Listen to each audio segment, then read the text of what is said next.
Okay, so I'd like to say a few words about Steve Smith just before he starts his talk.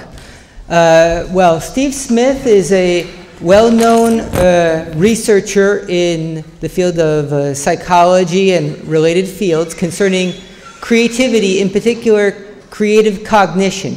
And he, together with some co-authors a few years ago, proposed the creative cognition approach, which is one of the main dominant trends in the creativity literature today. So it's a great honor to have him come here. When I saw him and I said, "Would you like to come to Paris?" he said, "Sure, it's not that far for me." Of course, he was thinking Paris, Texas. But when he received the schedule of the flights, he realized that it would be a little farther and that he'd be away from his home country on July 4th. But since creativity is an international topic in which, of course, many countries, including the United States, are making advances and efforts, it's a patriotic act to come here today. So, Steve Smith is a professor of psychology at Texas A&M University, yes. And so it's our great pleasure to have him here with us today, okay? And I want to also thank Central Test, and Monsieur Le Guide, because we are very happy to be in a partnership with Central Test for a future creativity measure for adults. Okay. Good. Thank you very much. I would also like to thank Mr. Le Guide and Central Test for sponsoring my trip here. I'd like to thank you for having me here, and I'd especially like to thank Todd Lubart for thinking that I was interesting enough to invite for a talk here beyond Paris, Texas. So thank you for having me. This morning, I went to next door presentation where they were doing acting and creative rhythms, and I came in here and they're doing creative fundamentals. And then I'm going to be talking about science, the science of creative cognition. Yesterday when I went to lunch, I was going through the line, I took the main course, and the woman behind the counter said, "You're not going to have any vegetables, no legumes?" And I felt really guilty. I thought, okay, fine, I'll have the vegetables. So this is, you're having your vegetables. Think of this talk as you're having your vegetables. It's good for you. As Todd said, today is 4th of July, American Independence Day, and I find that appropriate for me to be talking about creative cognition on American Independence Day. Why? Because I think of America as an experiment in which we try to bring together the best combinations of things. And so that's the way I think about it, and maybe you will too. Okay, let's see.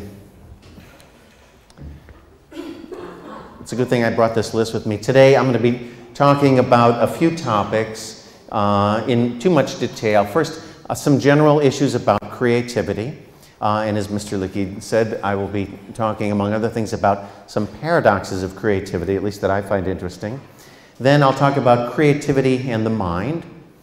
And when I say creativity and the mind, some people think mind and brain mean the same thing. They don't mean the same thing. They're not spelled or pronounced the same way. They mean different things. The brain, think of that as your hardware. The mind, think of that as your software. I'll be talking, this will be a software talk. Next, I'll be talking about the pursuit of science. Why do we bother doing things scientifically when, as teenagers, we know everything anyway? And then I'll be talking about some research in creative cognition. If I told you all about my research and all about everyone else's research, you would have to come back once a week for the entire semester. So I'll make this shorter than that. So I'll just tell you about a few of my studies to give you some examples of how I've done some research in creative cognition. So we'll start off with the subject of creativity, a few general remarks about creativity in general. Let's begin with the definition of creativity. There are thousands, to be specific, there are zillions of definitions of creativity. I don't know if that translates, Peter, but There are many definitions of creativity. They all differ. There is something that almost every definition has in common. The required characteristics for something to be labeled as creative, the required things are that it be novel, that means new, in some way, and that it be practical. And novelty, of course, can come at many different levels. It can be personally novel, it can be historically novel. We'll talk about those different levels in a moment. Practicality is also important, but practicality does not have to mean boring or expensive, although it can. Practicality can have value in a number of different ways, including value that has not yet been recognized.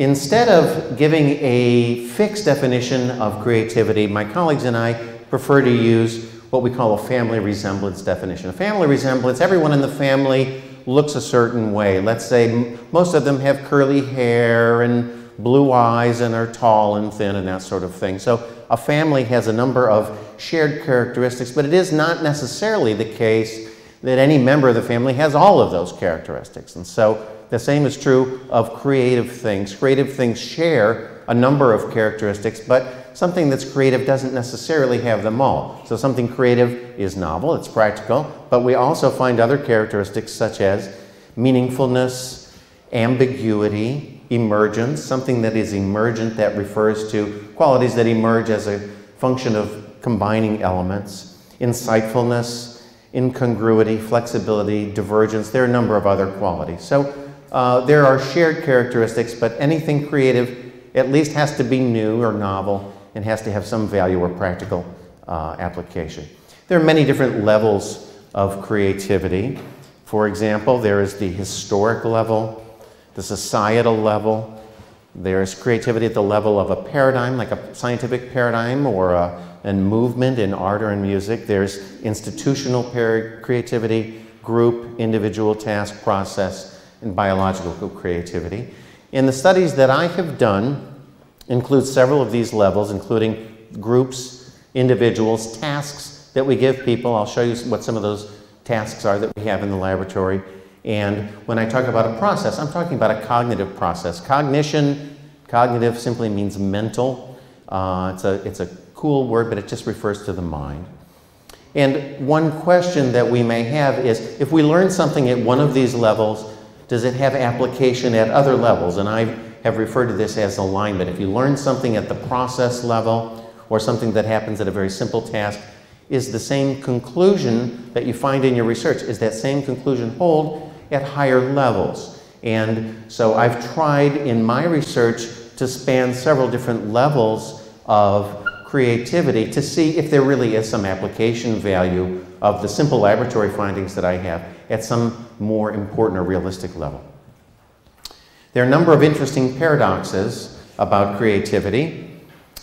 One that I find interesting is the question, is creativity special, as these special people exhibit, or is something normal, something that everyone has? And as is true of all of my paradoxes, and probably true of all paradoxes, the answer usually is in some way both. So when you have a paradox, two seemingly contradictory truths, usually, and in this case as well, the answer is both. Creativity is special, but it is normal. It's a special thing that everyone has the capability of showing. And so we can see this special quality, like the special quality, life is special too, yet it's very common and normal to us. So we sometimes don't appreciate how special this everyday quality is.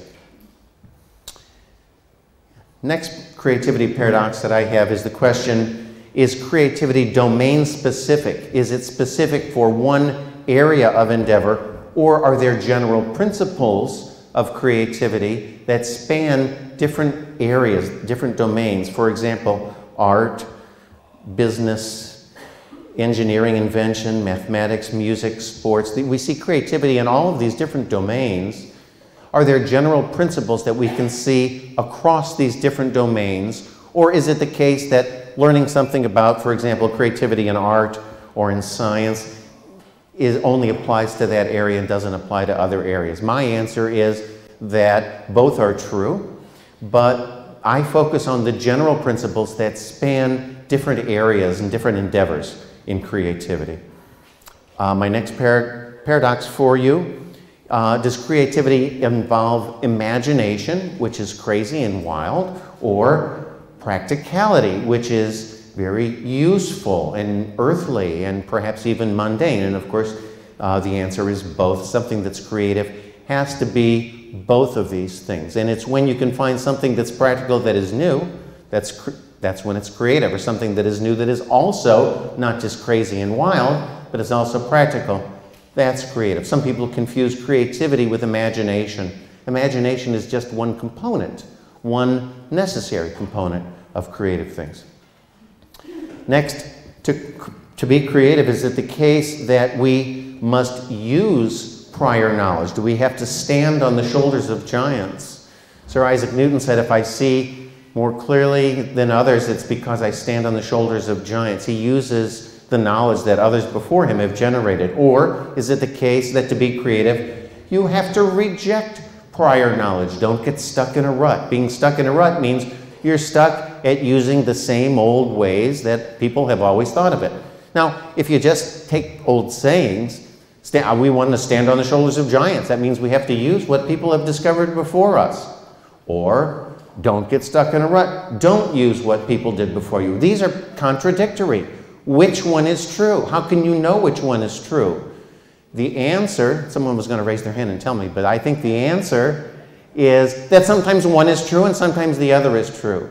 All right? You need to have prior knowledge, and you need to know when and how to reject the prior knowledge. Now, I'm going to focus on this one a lot. I'm going to talk about what are called fixation effects.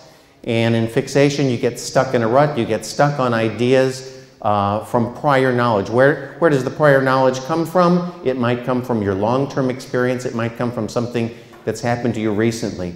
In the experiments that I'll be telling you about, I know where their prior knowledge came from because as the experimenter, I'm the one giving them their prior knowledge. And you'll see how I manipulate this experimentally, how I give them prior knowledge before the creativity task that they do. Next, and finally, can you do something creative only when you're not trying? Is it the case that when you try hard, you're just going to have writer's block, you'll just get stuck, and then it's only when you go out and take a break that's when something creative happens? It seems sometimes that that's the case. And of course, the answer is you need to try hard, but then sometimes you have to recognize when you are fixated, and at that point, a break may be essential for overcoming your fixation. And I'll spend some more time talking about this one. Okay, next I want to talk about creativity in the mind. That's what I refer to as creative cognition. So the creative way that we use the mind. And there are many creative personalities, and I'll run you through a celebration of some of these. We have Einstein, Marie Curie, Beethoven, Descartes, Josephine Baker, Yo-Yo Ma, Galileo, Picasso, Jane Goodall, Paul Gauguin, Charles Darwin, Francois Truffaut, Archimedes, Leonardo da Vinci, you've seen that one today, Victor Hugo, Sigmund Freud, Janis Joplin, Thomas Edison, Toulouse-Lautrec, Stephen Hawking, Louis Pasteur, Paul Cézanne, Henri Poincaré, I'll talk about later, Marcel Marceau, Auguste Kekule, Marcel Proust, John Lennon. These people are very different from each other, but what they share, I don't know if they all took notebooks, but what they do share is that they've given us some very important creative contributions. And when people say, well, I'm no Einstein, yes, that's right, you're not an Einstein. Einstein was the only Einstein. Does that mean that you cannot be creative?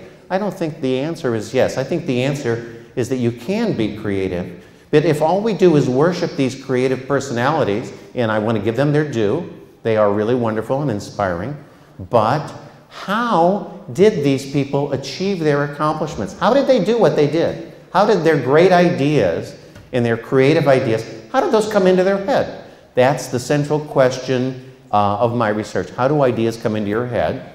And the reason I ask this question is because I believe that understanding the process of creativity, how you go about it, what the mechanisms are, is more important and more useful than understanding the creative personality. If you understand the creative personality, you can say, okay, you're creative, you come up front, the rest of you are not, get in the back of the bus. That doesn't really help much. We would all like to be, even if we differ in terms of how creative we are, we can learn to be more creative because you can learn a process, but you can't learn a personality. And that's why I wish to focus on the process. What is it that people do? How does that process unfold? So I'll be telling you about some of my studies of that. In this personality approach to creativity versus a process approach, in my view, research should find out how to improve or optimize creativity. This personality approach helps us identify creative people and assess their creative abilities, but as I see it, a more useful process approach focuses on the processes and mechanisms that lead to creativity. And the better we understand these processes and mechanisms, the more likely it is that we'll be able to improve them. Okay, now I'm going to talk about some creative cognition principles. First principle of creative cognition is, I think, pretty simple, that cognitive processes and structures underlie creative thinking. I'll tell you what those processes and structures are, or at least a few examples of them. Second principle, that cognition itself is inherently creative. All thinking, whether it's use of language or perception or memory, in its own way is creative. And I've done research looking at how people create memories, and sometimes people create false memories. And I won't tell you about that today. That'll be at another convention. Here are a few examples of cognitive processes and structures that I'm referring to in general. How people form concepts and mental categories, how you visualize, how people use their memory, how they solve problems, how we use language. And so these are the kinds of processes that together collaborate to give us creative ideas. With my colleagues, we've written several books and many scientific papers on this subject. And fortunately, I won't tell you about them all today, but I will tell you about a few. One thing I want to emphasize, however, is that there is no unitary creative process. You can't just say, here's the process. This is how you do it. There is no one way to do it. Instead, the science of creative cognition deals with many complex interacting components of creative thinking. Just like an orchestra is composed of many instruments, and those instruments can collaborate to give us a Beethoven symphony or Beatles music, a number of different kinds of products, the way that the individual components collaborate. And so it isn't just a single process, it's the way you can put it together, and you can put it together in many, many, many different ways. Here are a few examples, and I'm not going to go through each one of these or even read you the list, but these are a few examples of the kinds of cognitive processes and structures that we look at in general, but I'm going to focus a lot more specifically on just a couple of these. Oh, you didn't write that all down. Okay, we can go back just for a second. There's your, okay, you got it? Okay. And something that is ineffable is something that you cannot put in words. I just can't put it into words. No. You can ask me a question about that later. We get 3 questions each. Okay. She set me up for that one. Okay, I'm going to give an example of some of these. I'm going to talk about fixation, incubation, insight, conceptual combination, analogy, and visualization. I'm going to give you an example. This fellow, James Crocker, is a NASA engineer. He probably doesn't even know that I'm talking about him. But I use this example to demonstrate how some of these processes can collaborate in the creative process. The Hubble Space Telescope was launched in 1990. It was going to be the most wonderful space telescope ever, and in fact it has been, but when they first launched it, it was going to see into the far field and push back the frontiers of astrophysics and astronomy and figure out how fast the universe was expanding and some of these important things. But when it got up there, they said, uh-oh, it's blurry. There was a problem. The primary imaging mirror that they had used is this giant mirror. It was tooled very finely to these fine specifications. It was 2.3 micrometers off. Oh, it was so close, but they missed it. Okay. Now, you could bring the thing back down to Earth, you could make a new mirror, you could launch it up there again. They didn't have either the technological ability or the funding to do that sort of thing. So what were they going to do? So NASA technicians met, and they met again, and they met again, and they met again, and they couldn't figure out how to do it. Am I talking too loud or too quietly? Too loud. Too loud. Okay, I'll just get some distance here. I'm sorry, I don't really usually use a microphone. So what would they do?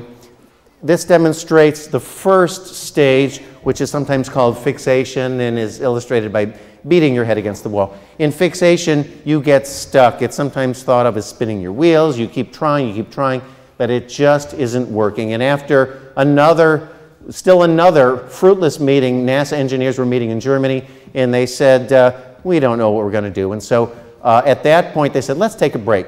So James Crocker, the engineer in question, goes back to his hotel room. He goes and takes a shower. He's kind of a tall guy, and he's adjusting the shower head. And as he's adjusting the adjustable shower head, this is what we sometimes call as incubation. During incubation, you take a break from the problem that you are fixated on. You're fixated, you're stuck, and you can just keep on trying. Sometimes that's fruitless, so taking a break is sometimes referred to as an incubation break. When he did, he got a great idea.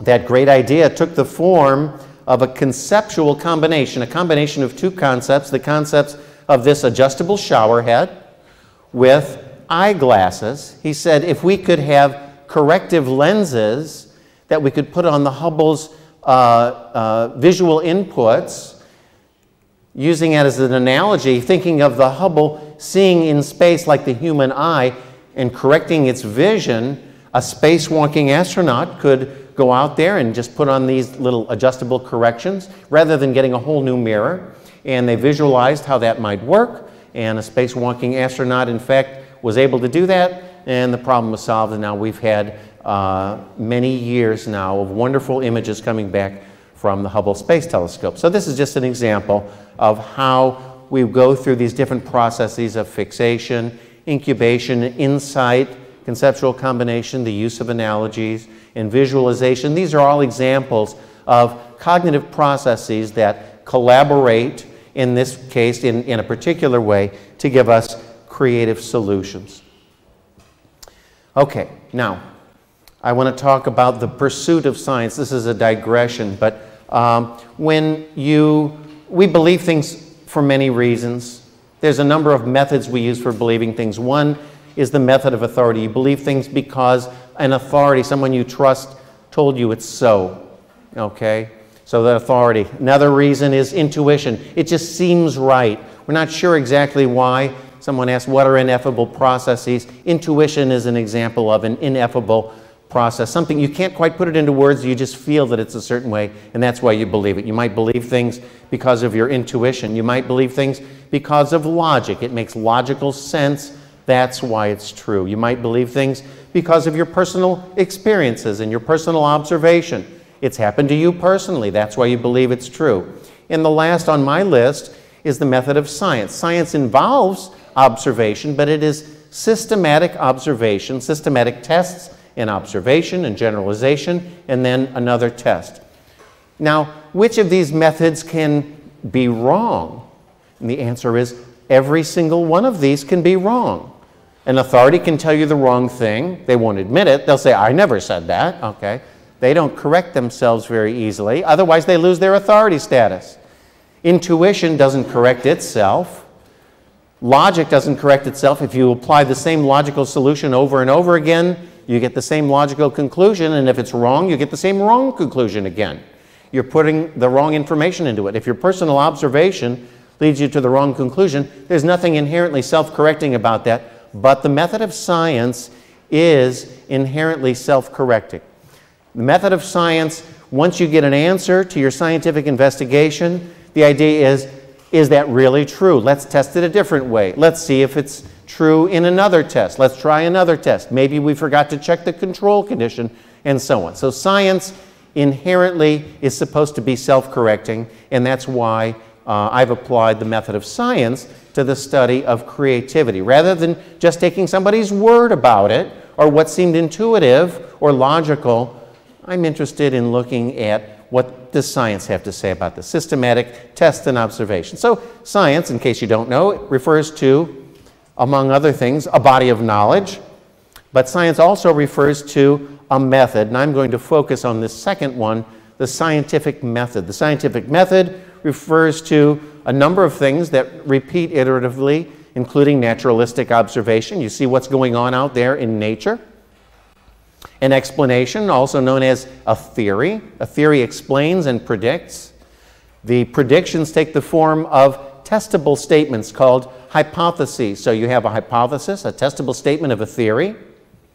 That test should result, the hypothesis should result in some form of test. It might be an experiment, it might be a survey. There's a number of ways of testing hypotheses. Then we observe what happened. We get observations known as data or results. We take those results and we analyze them, we interpret them, and now we get back to where we started, back to nature. We try to generalize those results and say, does this make sense back in the original context? And this repeats iteratively. That's how the process of science is supposed to work. It's not just one hypothesis, or it's not just coming up with a theory. It involves all of these things repeatedly. So I began with naturalistic observation, and my naturalistic observation was that in creative thinking, people often get stuck. I observe this in myself, I observe this in others, I observe it in the laboratory, I observe this in history. So here are a few examples, historic examples. I told you about the problem with the Hubble Space Telescope. They were stuck on ideas. Kary Mullis, who invented the polymerase chain reaction known as PCR, it replicates strands of DNA so it can tell us if you're the bad guy or not, was stuck on this problem of how to replicate strands of DNA. Henri Poincaré was stuck for many weeks working on a math problem that I certainly can't describe that resulted in the Fuchsian functions, which was very important in the theory of relativity. Archimedes was stuck on how to figure out the volume of an irregular solid, a golden crown that his cousin was given, and he was curious, was there some fake silver in there? And he wanted to know what the volume of this irregular solid was. Auguste Kekule was trying to figure out, as were other chemists at the time, the structure of benzene. He knew how many carbons and hydrogens were in it, but he didn't know what form that chain would take. Beethoven, who was stuck when trying to compose a new composition for the piano. So in these historic examples, people get stuck. All right? If they don't get stuck, sometimes we don't see the great breakthrough that comes. Okay, this comes next to a theory. Okay, my theory is that there are implicit, that is to say, unconscious or invisible assumptions that people make that are wrong, and these are unconsciously brought to mind. And I'll explain what I mean by the unconscious. I'm not talking about Sigmund Freud's unconscious. This is a lot less kinky than that. This is a very simple, automatic kind of unconscious process in the mind. I'll explain how that works. And my first hypothesis of two that I'm going to talk about is the idea that ideas unconsciously brought to mind can cause mental blocks. This is what I refer to as the fixation hypothesis. So prior knowledge or prior experiences or concepts that one has can be brought to mind automatically or unconsciously. The psychological term is implicitly. And this implicit knowledge we use without even realizing that we're using it. They can cause mental blocks, the fixation hypothesis, and I'll try to show you how I've tested this in the laboratory. And my second hypothesis is the idea that taking a break from problems that you're fixated on can relieve mental blocks. This is the incubation hypothesis. So the idea is that incubation, the idea that when you take a break, and you're taking a bath or a shower and you say, aha, eureka, I found the solution, that arises because you are relieved, you are forgetting the fixation that you had been encountering earlier. And I'll show you how I've tested that in the laboratory as well. In each one of these cases that I showed you before, what's interesting is that the fixation that they experienced was relieved when they were away from the workplace. In each of these cases, insight followed fixation. So Crocker was taking a shower. Kekule was dozing in front of the fire when he thought of an idea for the structure of benzene. At least he says that. Carey Mullis was taking a drive through the country with his girlfriend and thought of the polymerase chain reaction. Poincaré was stepping onto a bus. Beethoven was riding in a carriage when he thought of an idea for a musical canon. Archimedes was taking a bath. His friend says, "Archimedes, you need a bath. You've been working too long." They drag him out to the bath, and he says, "Aha, eureka, the displacement principle." So in each of these cases, they were away from their laptop computers. They weren't there working on the board. They were out doing something else in each of these breakthrough cases. And so this leads to the idea that maybe it's when you take a break from what you're fixated upon, that's what can cause incubation effects. And that's what I've tried to test. Okay, so the test. So I'm going to tell you a little bit about some experiments in creative cognition. This is the last part of the talk, but it's the longest and, in my opinion, most interesting. Try not to go to sleep. All right, I saw a yawn out there. Watch that. Okay, so this will be the research in creative cognition part. There are some research questions about fixation and cognitive blocks that I've studied, and I'm going to go through 4 hypotheses that I'll show you some tests of. Can implicit unconscious memory cause cognitive blocks? I'll explain what that question means in a moment, but let me run through this list. Can cognitive blocks cause fixation in creativity tasks? I'll show you how I've tested that. Can fixation block creativity in real-life settings? That is to say, not just simple laboratory tasks, but in something more approaching real life, and I'll tell you about some engineering design problems that we used. And do breaks or interruptions cause incubation by relieving these cognitive blocks? So I'll show you how I've at least begun to address each of the 4 of these with empirical research studies. Here's an anatomy of a cognitive block. This is an incredibly simple diagram of how a cognitive block can be. You can start with a stimulus, and the stimulus can have multiple responses associated with it. And if it's the case that the target, what you're looking for, is the less dominant response, and you have another response associated with that stimulus that is more dominant, the dominant response may come to mind and may supplant or block the one that you're looking for. And this is just the basic idea that runs through all of the research studies that I'm going to describe. This is the basic idea of a very simple mechanism that can cause cognitive blocks of various sorts. And I'll try to show you how I've demonstrated this in laboratory studies. First, a little digression about memory. There are different kinds of long-term memory.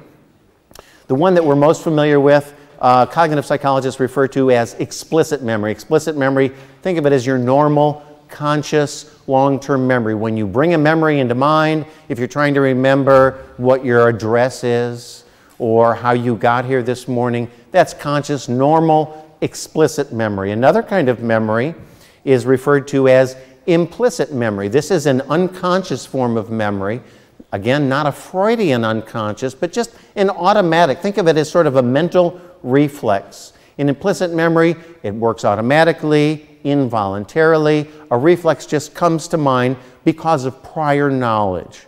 And it can be recent knowledge, it can be long-term knowledge, but it happens automatically. And we have ways of testing differences between these 2 kinds of memory. In an explicit memory test, we ask you to remember things. What was that list of words I just read you? Who were the people in your high school class? Name them. Those would be explicit memory tasks. In an implicit memory task, we simply give you some job, for example, a problem to solve. And if you are better able to solve that problem because you've recently seen some related information, even if you don't consciously think of it, that shows implicit memory. I'll give you an example. And I want to mention, has anyone seen the movie Memento? The movie Memento. Okay, in the movie Memento, the star, the protagonist, had a problem. He was amnesic, and so whereas normal people who don't have amnesia have both explicit and implicit memory, someone with brain damage to the hippocampus, or like the person depicted in Memento, have only a functioning implicit memory. They don't consciously remember things. So if you give a normal person a list of words, and then you wait 5 minutes and you say, what was the list of words? They can recite to you many of those words that were on the list. If you ask that to someone with amnesia, who has only an implicit memory, they'll say, what words and who are you? All right, so they're not able to hold on to those consciously. What we can find, though, is that amnesics, even if they don't have an intact explicit memory, they still have this unconscious form of memory. They still have implicit memory intact. Now, they're not special because they have implicit memory. Everybody has implicit memory. They're special because they lack an explicit memory, and so they show some interesting performance. So everybody has both implicit and explicit memory. These amnesics show us that there are some things you do only with implicit memory because that's all they have. The word fragment completion test is one of the most common tests used to demonstrate implicit memory. It works like this.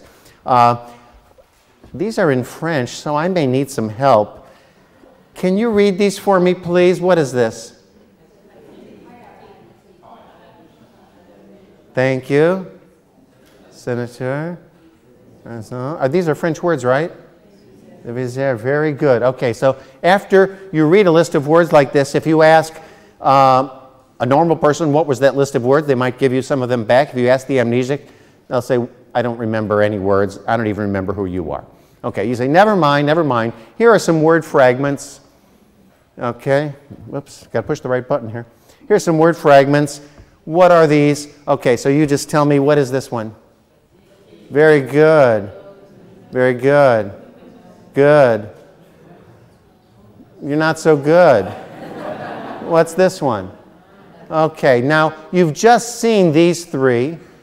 That's why they're easy. Even if they weren't still on the screen, you would still do pretty well with those. But you didn't just see these, so they're more difficult.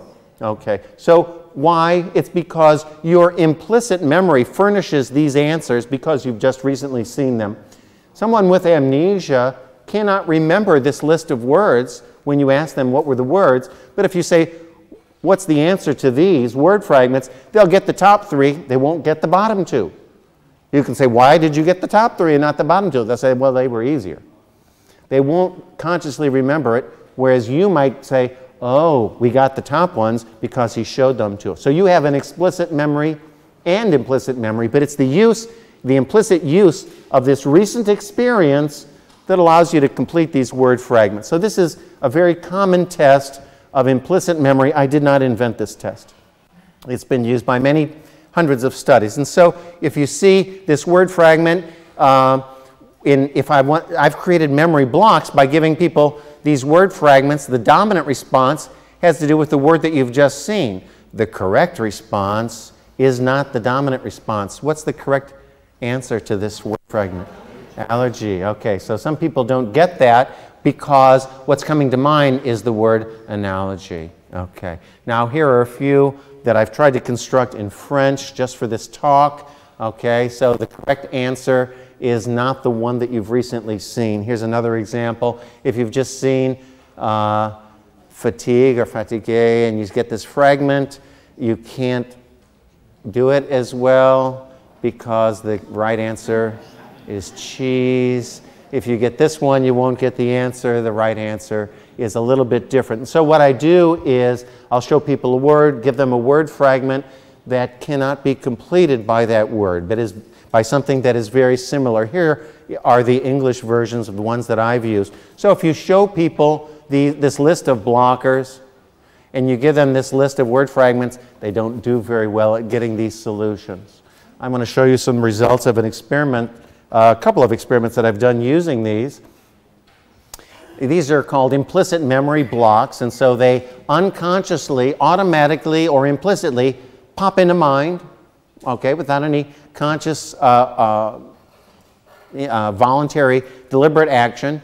And I've got a control condition in which I just say complete all these word fragments, okay, and they're the wrong ones and they do crummy. Maybe they are consciously trying to remember that list of words. If they're trying to consciously remember that list of words, then if I give them the instruction, try to remember the list of words you saw before. Maybe that will help you, which is a mean thing to say, which is why we do it. Okay, they should do just the same, or if they're not using explicit memory in this control condition, the remember condition, we should show an even bigger mental block. In the forget condition, I tell them, guess what? Those words I show you, they're all the wrong answers. Forget them. If people are able to forget them, we should be able to get rid of the implicit memory block effect. So if you show people none of those words, in the word fragments that I showed you, everybody gets about 50% of them. So this is a condition where you don't get those blocker words. If you see the blocker words, however, in the control condition, you do worse. If you subtract the two, the blocking effect is about 17%. So this is a normal implicit memory blocking effect.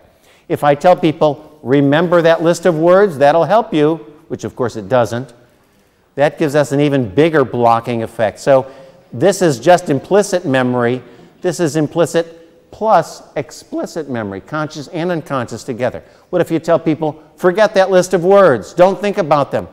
They still show the memory blocking effect, this implicit blocking effect. So this is an involuntary effect. You can't help it. They just pop into mind, and that's what can cause these implicit memory blocks. Okay, you can ask questions about this later, but a few conclusions. Blocks can be caused by implicit memory, this unconscious memory of inappropriate responses. These implicit memory blocks are involuntary. They cannot be avoided consciously. Okay, those were the two conclusions. Let's see, I went by that kind of fast. If I can go backwards. Come on. Backwards. There we go. Those are the two simple conclusions. Okay? So they're happening unconsciously. They cannot be voluntarily avoided. Okay. Let's go on to the next hypothesis. Next hypothesis. Can cognitive blocks cause fixation in creativity tasks? This was an implicit memory task. What if I give people what's commonly called a creativity task? Okay, here's an example of a creativity task. We refer to it as idea generation. We tell subjects, for example, imagine a planet similar to Earth. What sort of life forms might evolve there? And they sketch things like this or like this, and they label these figures. And sometimes they're very creative. Here's these are all from subjects in our experiments. Sometimes they're very creative. I'm not sure they would go straight into a science fiction movie, but they have some of the same characteristics that your science fiction monsters might have.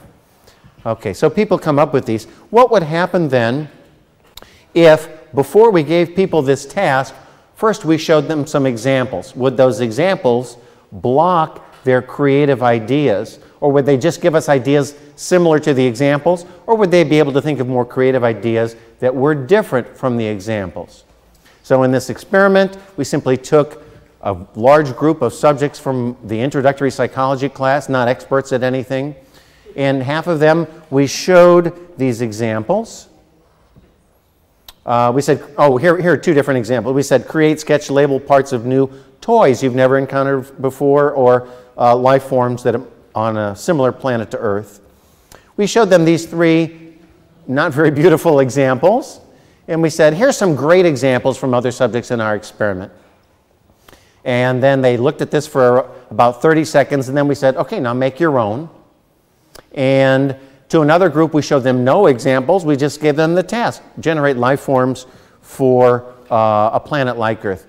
Now, each of these has antennae on their heads. They have a tail. They have 4 legs. Life forms don't have to have antennae. They don't have to have 4 legs. They don't have to have a tail.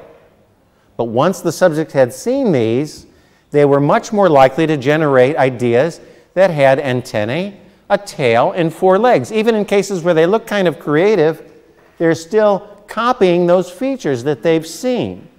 Rather than, if they haven't seen any examples at all, they might give us something very different that has no legs, no tail, and just food-gathering filaments on its eyeball or something like that. So showing people examples causes this conformity effect. Is this true in the toys task? In the toys task, we showed them 3 examples. We didn't point it out, but each one uses a ball, each one uses electronics, each one has a high level of physical activity. In their ideas, if they had seen these examples, they tend to generate ideas that have a ball, electronics, and a high level of physical activity. If they had not seen the examples, we got other kinds of ideas that didn't necessarily have those same features. Okay? And so when we looked at these, we found in the control condition, they were much less likely to conform to the features of the examples than if they had seen the examples, whether it was the toys or the creatures. So if they've seen the examples, they're much more likely to give us those. In another experiment, we simply gave them those same instructions and they conformed 25% of the time, like they did over here, 24% of the time. In another one, we said, make yours just like the examples. They conformed even more. And in others, we said, make yours as different from the examples as possible. They still were fixated. They still conformed to the examples just as much as if we hadn't told them. What this looks like, what this looks like is the previous experiment that I showed you, where in this implicit memory blocking effect, telling them remember the words made it even worse. Telling them to forget the words, they couldn't avoid it. In this one, when we told them to conform to the examples, it made it worse. When we told them avoid the examples, they couldn't help it. So this is an involuntary, implicit memory blocking effect that is affecting people in this simple creativity task. So we concluded that fixation effects can be experimentally induced simply by showing our subjects examples. That just like the implicit memory blocking effect, fixation effects were increased when blockers, those examples, were deliberately remembered, but they were not decreased when people tried to avoid using those examples. And this also shows some alignment. We can see that what happens in the simple implicit memory task also occurs in this more creative creativity task. Now, what happens if we try to go to more real-life settings? What happens if we look at a more realistic setting like engineering design? So we did several studies with engineering design students. We even did some studies with design engineers with real paying jobs. How much more real can you get than people that have real jobs and get paid? I'll show you the results of those. In these, for example, we said in one experiment, design a new bicycle rack. I'll show you that in a minute. Create, sketch, label parts of a new measuring cup for blind people. Create, sketch, and label parts of a new inexpensive spill-proof coffee cup. Don't use straws or mouthpieces. We'll get to that in a moment. Design a biomechanical device that samples, measures the inside of the intestine. We gave that to professional engineers, that problem, and I'm going to show you the results. In half of these cases, we showed them an example. In half the cases, we showed no example. That was the simple manipulation. They either did see an example, we call that the fixation condition, or they didn't see an example.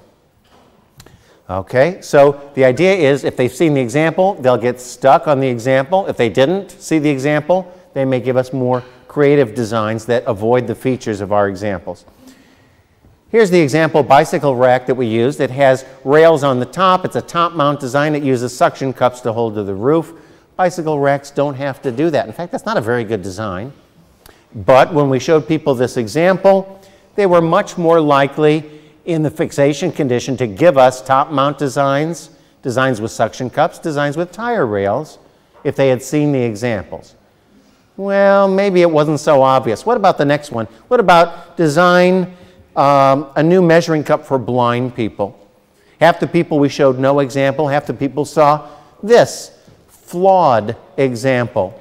Can somebody tell me, okay, so you pour the stuff in here, and then you go click, click, click down here, a fourth of a cup, another fourth of a cup, another fourth of a cup, measures out here, out pops a cake. What's one thing that's wrong with this design? What's one thing that's wrong with this design? Close your eyes and imagine you're using this. Pardon me?